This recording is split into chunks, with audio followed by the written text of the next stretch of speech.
Hi friends, welcome back to our channel. இன்றைக்கி இந்த வீடியோவில் சிம்பிள் அண்ட் குயிக்காக எப்படி லெமன் ரைஸ் செய்யலான்னு தான் நான் ஷேர் பண்ணியிருக்கேன்.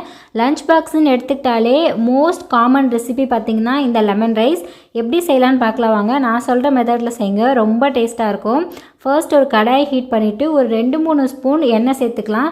எண்ணெய் நல்லா ஹீட் ஆனதுக்கப்புறம் கடுகு போட்டு பொரிய விட்டுக்கலாம். கடுகு பொரிஞ்சதுக்கப்புறம் 1 ஸ்பூன் உளுந்தம்பருப்பு, 1 ஸ்பூன் கடலைப்பருப்பு சேர்த்துட்டு தேவையான அளவுக்கு வேர்க்கடலை சேர்த்துக்கலாம். வேர்க்கடலை சேர்க்கும்போது நடுநடுல சாப்பிடும்போது ரொம்ப நல்லாயிருக்கும்.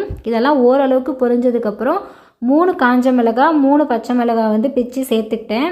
இஞ்சியை பொடி பொடியாக கட் பண்ணி சேர்த்துக்கிட்டு ஒரு கொத்து கறிவேப்பிலையை சேர்த்துக்கலாம். இது எல்லாமே சிம்மில் வச்சு நல்லா பொரிய விடணும்.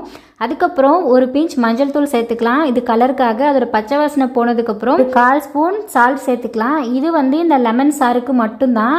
இதெல்லாம் சேர்த்துட்டு கேஸ் ஆஃப் பண்ணிடலாம். ஒரு நிமிஷத்துக்கு இது சில் ஆகட்டும். அதுக்கப்புறம் நம்ம பிழிஞ்சு வச்சுருக்க லெமனை சேர்த்துக்கலாம். நான் 2 மீடியம் சைஸ் லெமனை பிழிஞ்சிட்டு கொட்டையெல்லாம் எடுத்துகிட்டு சேர்த்துட்டேன். இப்போ பார்த்தீங்கன்னா நம்ம லெமன் ரைஸ்க்கு தேவையான மிக்ஸ் ரெடி ஆகிடுச்சு. லெமன் சாரை கேஸ் ஆஃப் பண்ணிவிட்டு தான் சேர்க்கணும். ரொம்ப ஹீட்டாக இருக்கும்போது சேர்த்தோன்னா கசப்பெடுத்துக்கும். ஸோ கேஸ் ஆஃப் பண்ணிவிட்டு கொஞ்சம் கூல் டவுன் ஆனதுக்கப்புறம் அந்த மிக்ஸை சேர்த்துக்கலாம். ரைஸை வடித்து உதிரியாக ஆற வச்சுருக்கேன். அதை சேர்த்துட்டு ஈவனாக மிக்ஸ் பண்ணிக்கலாம். இப்போ பார்த்தீங்கன்னா வெரைட்டி ரைஸ்க்கு எப்போவுமே ரைஸ் ஆறி தான் இருக்கணும். அதே மாதிரி உதிரியாக இருக்கணும். நம்ம ஹீட்டாக சேர்க்கும்போது ஒன்றோட ஒன்று ஒட்டிக்கும். எல்லாத்தையுமே நல்லா மிக்ஸ் பண்ணிவிட்டு டேஸ்ட் பண்ணி பாருங்கள். உப்பு பத்தலைன்னா சால்ட்டை தூவிட்டு திரும்பவும் நல்லா மிக்ஸ் பண்ணி விடுங்க. எல்லாமே நல்லா செட் ஆகிடும்.